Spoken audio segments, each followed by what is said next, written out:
Hello guys, in today's video I'm gonna show you how to turn on autoplay animated emoji in keyboard on your account on Telegram. Easy and quick.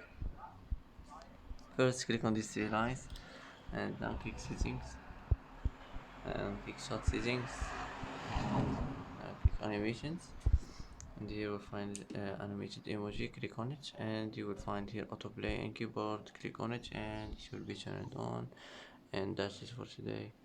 That's how to turn on autoplay animated emoji in keyboard. Easy and quick. And that's it for today's video. If you like this video, don't forget to like and don't forget to subscribe. I hope this video is helpful for you, and thanks for watching until the end, and see you in the next video.